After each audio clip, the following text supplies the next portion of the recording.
Joshua 3. Tumawid ng ilog Jordan ang mga Israelita. Maagang-maaga pa'y gumising na si Joshua at ang buong Israel.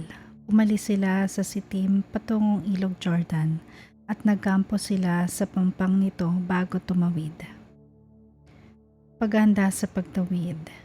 Pagkalipas ng 3 araw, naglibot sa kampo ang mga pinuno at sinabi sa mga tao, "Kapag nakita ninyong dala ng mga paring Levita ang kaba ng tipan ng Diyos ninyong si Yahweh, lumakad na kayo at sumunod doon. Sa kanila ninyo malalaman kung saan kayo daraan, sapagkat hindi pa kayo nakakarating dito kahit minsan. Ngunit huwag kayong masyadong lalapit sa kaba ng tipan. Paunahin ninyo ito ng mga 900 na metro."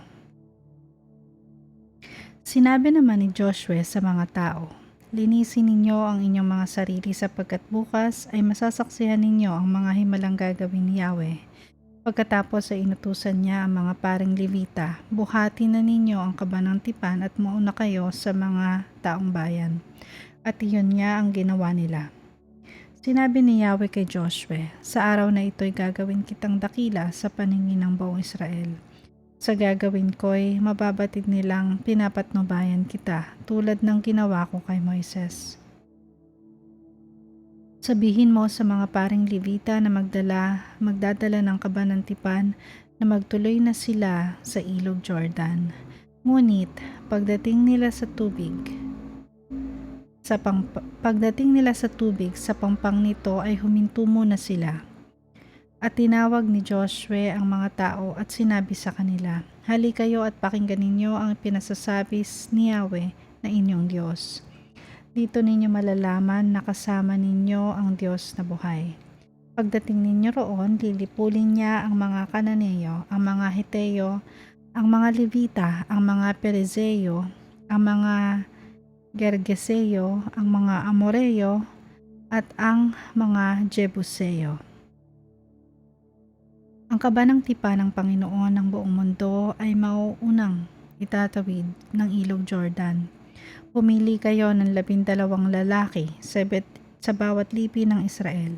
Kapag tumuntong na sa tubig ang mga paring may dala ng kaba ng tipan ni Yahweh ang Panginoon ng buong mundo, titigil ng pag-agos ang ilog Jordan. Ang tubig ay matitipon sa isang lugar." Ang pagtawid. Sa pangunguna ng mga paring may dala ng kaba ng tipan, umalis ng kampo ang bayang Israel upang tumawid sa ilog. Malaki ang tubig ng Jordan sa panahon ng tag-ani.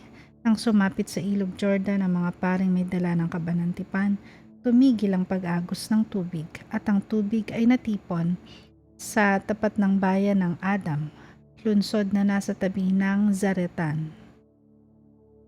Samantala ang agos na pababa sa dagat na patay sa Araba ay patuloy hanggang sa natuyo ang ilog at nakatawid ang mga Israelita. Malapit sa Jericho ang kanilang tinawiran, na natili sa gitna ng natuyong ilog ang mga paring may dala ng kaba ng tipan hanggang sa makatawid sa kabilang pampang ang buong sambayanang Israel.